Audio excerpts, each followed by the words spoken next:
My encounter with that cat was purely accidental. It happened on a rainy night 3 years ago.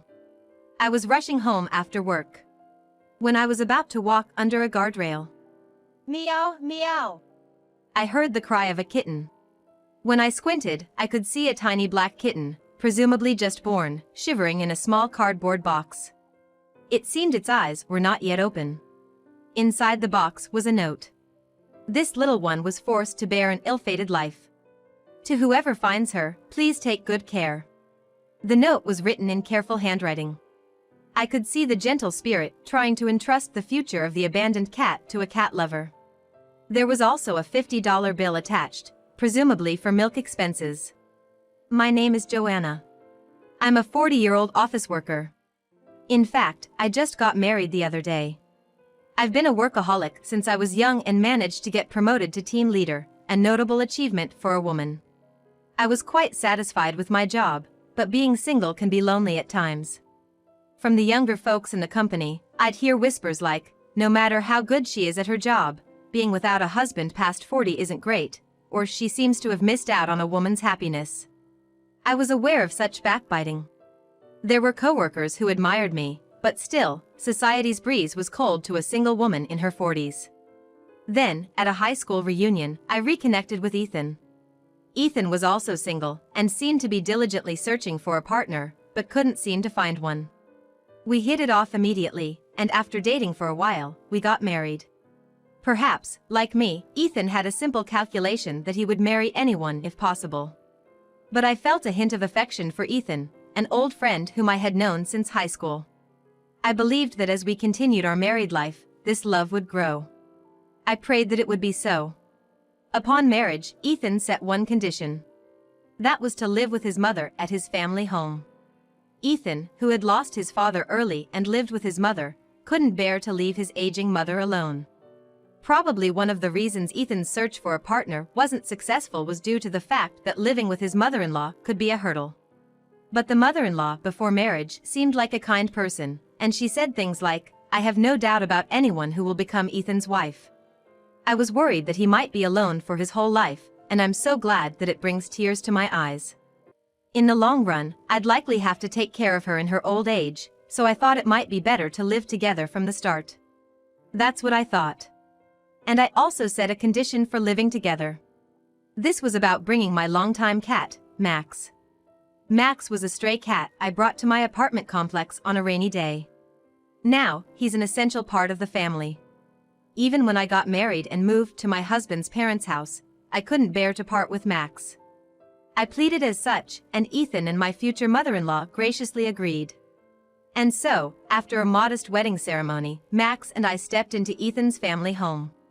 However, once we started living together, my mother-in-law, who was supposed to be kind, changed her attitude dramatically. Joanna dear, now that you're married and are part of this family, you'll take care of the housework every day, won't you?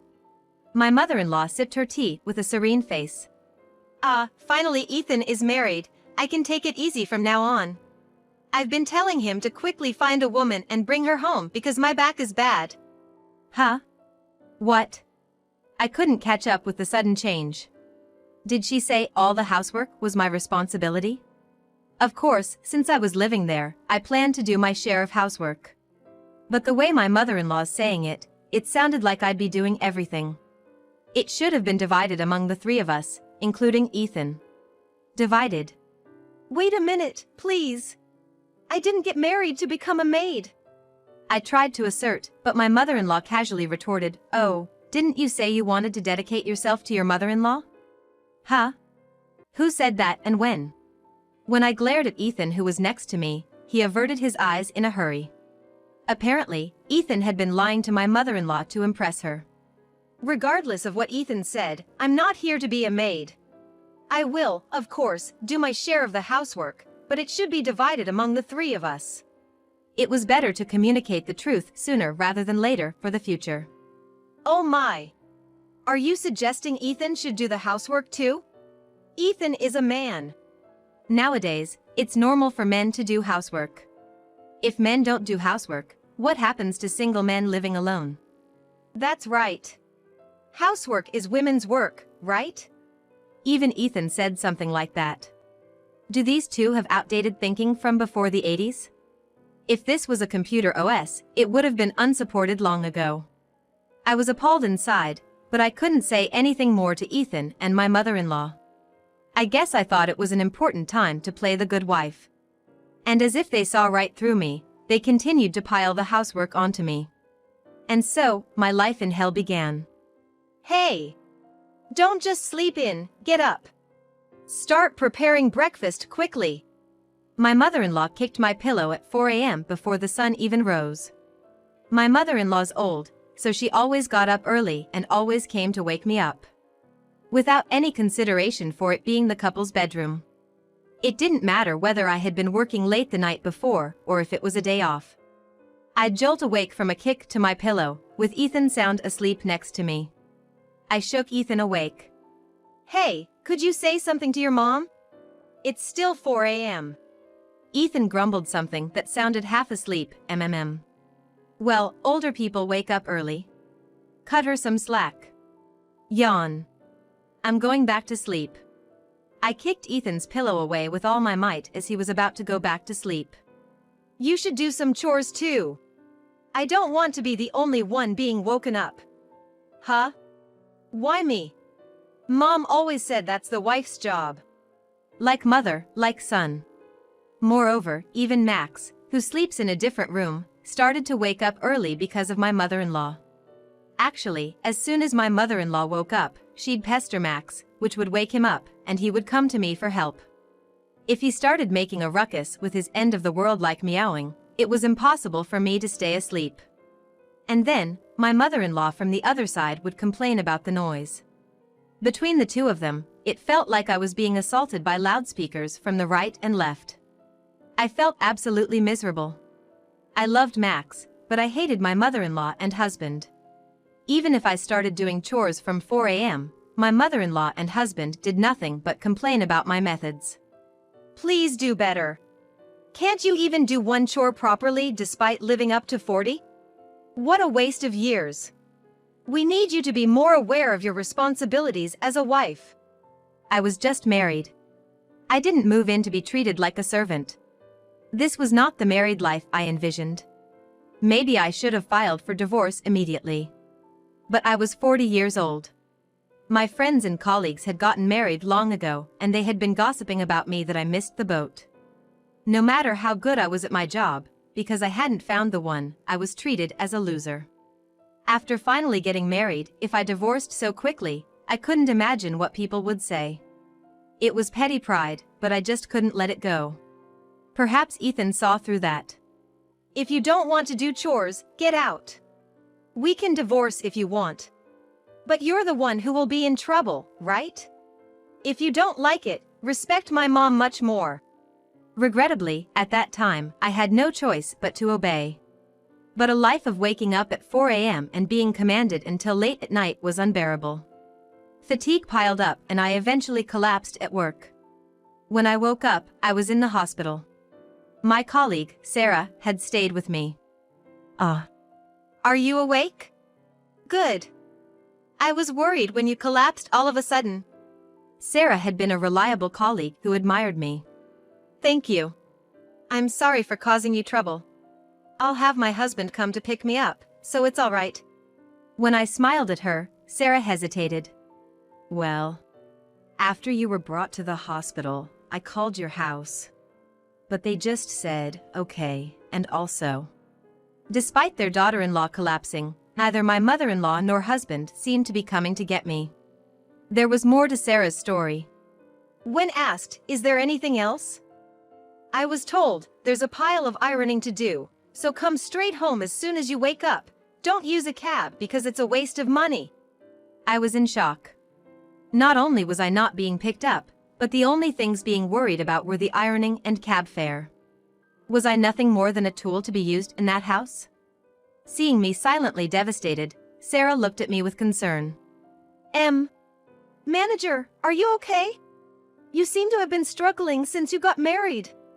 Sarah seemed genuinely concerned about me, and I found myself revealing the truth to her. It was embarrassing to talk about my private life with a subordinate, but I had nowhere else to voice my concerns. That's what's happening. I'm tired because I'm made to take care of the house from 4 a.m. until late at night. But that's a wife's duty. I tried to force a smile. I couldn't show my weakness to Sarah after all. But then, Sarah asked with a serious look. What does it mean to be a wife? Are you a slave? Eh? Why are you putting up with this? You should just divorce that man. No, I mean, it's not bad enough for a divorce. I hastily shook my head. Divorce was not an option. What would people say if I did that? That's ridiculous. This isn't right. You're working hard at your job and yet, you're treated like a slave. If this goes on, you're gonna break down. Is your husband worth throwing your life away for? I respect you. I want you to be happier. Sarah's words shook me. That was right.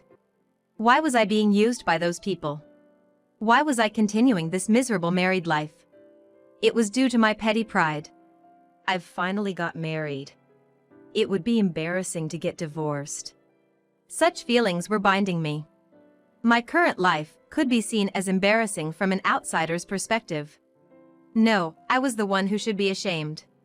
I finally made up my mind to divorce. But after being belittled to this extent, I couldn't be satisfied with just getting a divorce. I wanted to make Ethan and my mother-in-law feel even more ashamed. I wanted revenge. After thinking for a while, I decided to wait until Thanksgiving Day to announce the divorce. I quietly continued my slave-like life until the day of the family celebration. Ethan's ancestral home was in the countryside, and it would take a whole day to attend the party held by his family. Due to the older relatives, including the head of the family, having refrained from attending the wedding of Ethan and I, this Thanksgiving Day was essentially my first official introduction. You better work properly at the ancestral event. If you laze around, I'll be the one who's embarrassed. On the train to their home, my mother-in-law jabbed at me. Yes, of course. I will do my best. I forced a smile. Yes, I was going to work among members of the main family tree. As soon as we got to their home, I started working eagerly. I proactively served tea to the relatives, set up sofas, and immediately came to the aid of the elderly who had trouble walking. The usual greetings came to an end, and the feast started. I swiftly and beautifully arranged the dinner on the table. My daughter-in-law is absolutely useless and sluggish. She gets older but doesn't contribute a thing. It's so frustrating. My mother-in-law, it seemed, had been grumbling like this to the relatives before Thanksgiving. Initially, the relatives who had been quite cool towards me seemed impressed by my dedicated hard work. She's nothing like the person we heard about. Really, she's cheerful, hardworking, and a great daughter-in-law. Despite such praise, I humbly replied, "Oh, not at all, I'm always being scolded by my mother-in-law. I'm a less than perfect daughter-in-law, unfortunately." Such was my demeanor that the relatives seemed to entirely change their opinion of me. If you're a less than perfect daughter-in-law, what does that make the rest of us?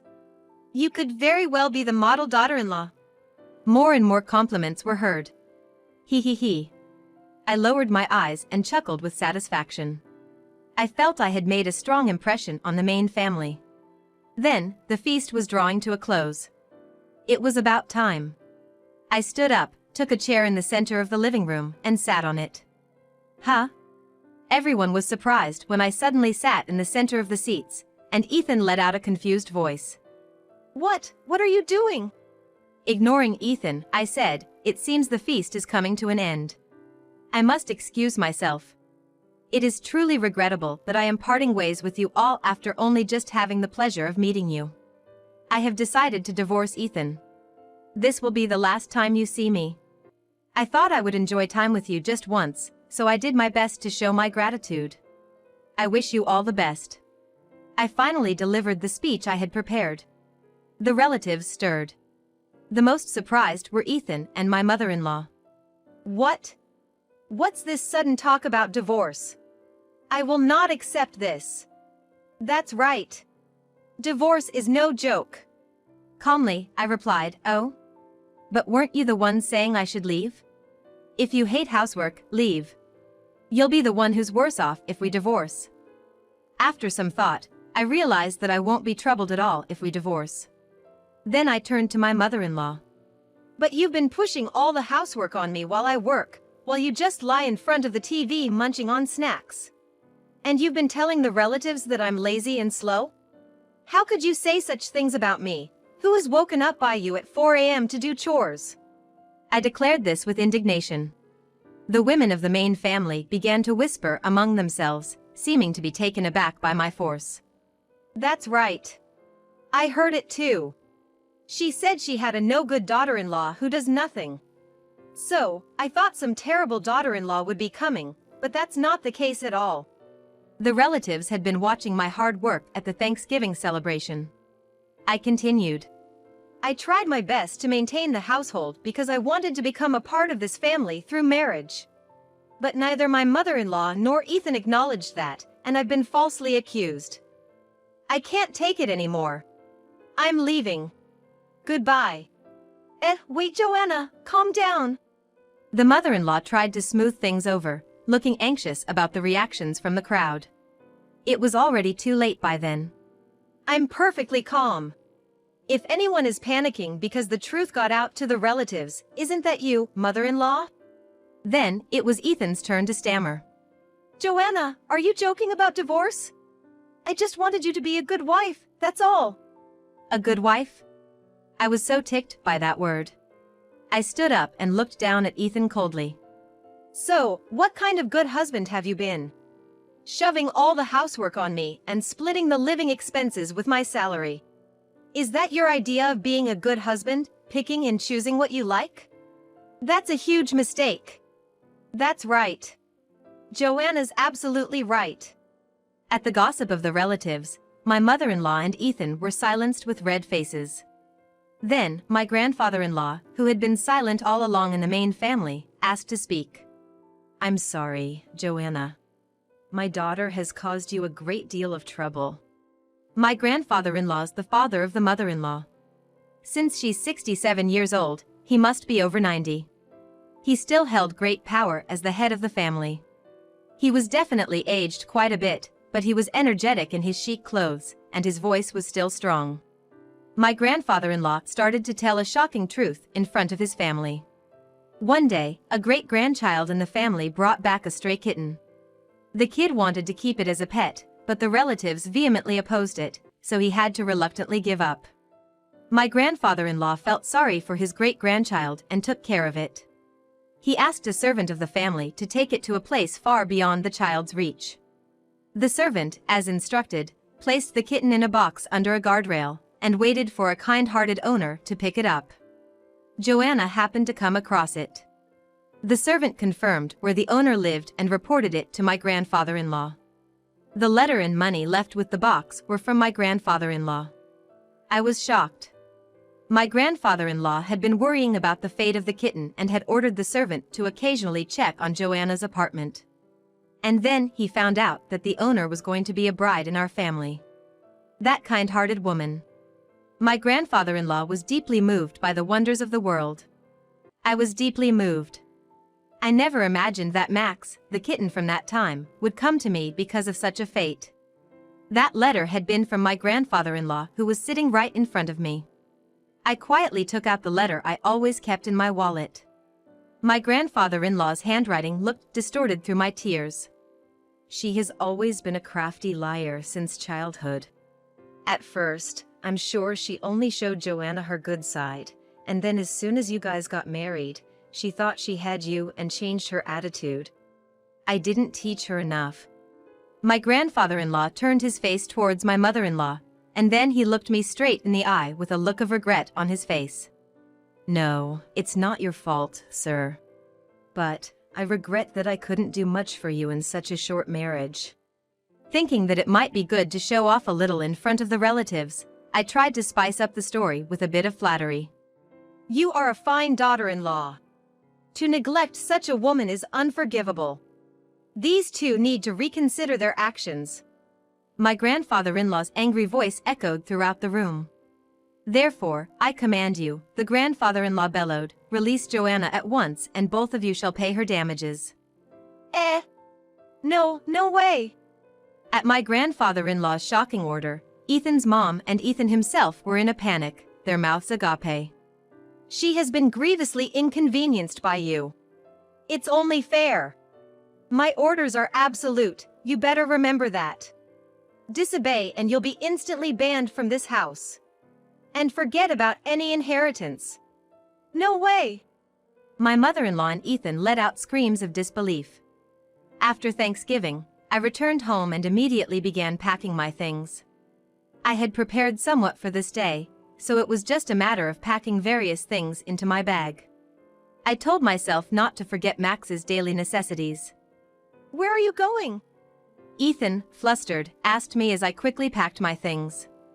I've found an apartment where I can live with Max. I'm going to start a new life from there. The matter of damages can wait. Ethan mumbled to himself, lost for words. Just so you know, playing ignorant won't get you anywhere. I've made arrangements to stay in touch with the family who have shown sympathy for your grandfather and me. If anything happens, your grandfather will be contacted immediately. My mother-in-law, who had been listening, looked furious at being unable to respond. She scratched her head like a furious monkey and screamed. Oh, for heaven's sake! If you're going to leave, then just go. She then threw my bag at the front door. I've hated it from the start, this creepy black cat. Take that. As she reached out to the items I had gathered for Max. Stop it. Before my cry could halt her, Max moved swiftly. Max let out a growl and, before I knew it, had jumped on her back, his claws tearing into her clothes. Ah! My cashmere! My silk scarf! My mother-in-law, who had dressed up in expensive clothes for Thanksgiving, was now screaming as her clothing was being torn apart. Max turned to Ethan and arched his back, hissing. Ah. Ethan retreated to the wall, his eyes tearing up. What a wimp, scared of a single cat. That's enough, Max. At my call, Max jumped onto my lap. Thank you for avenging me. I stroked Max. Max purred happily, rubbing his head against me. I got a divorce from Ethan. By order of Ethan's grandfather, a substantial sum of money was deposited into my account as damages. Ethan and his mother apparently had to sell their house to make the payment. Mother and son now live huddled together in a small apartment. I informed my high school classmates in detail about what had happened, and Ethan's reputation plummeted. He probably won't be able to show his face at any reunions ever again. I returned to singlehood. For the first time, I realized that working hard at my job and living freely with Max was much happier than staying in a marriage I didn't want. Sarah, my colleague at work who woke me up to this realization, said, "I'm glad for you. No offense, but you've become even more beautiful since your divorce." She cheered me up with her flattery. Don't tease a divorced woman. Come on, back to work, back to work. I encouraged Sarah. Yes. I have a fulfilling job, reliable colleagues, and when I come home, there's Max. What a blissful life. I'm really glad I realized how important these ordinary things are. I looked out the office window. The usual view was spread out before me, as if nothing had happened. All right, time to get to work today.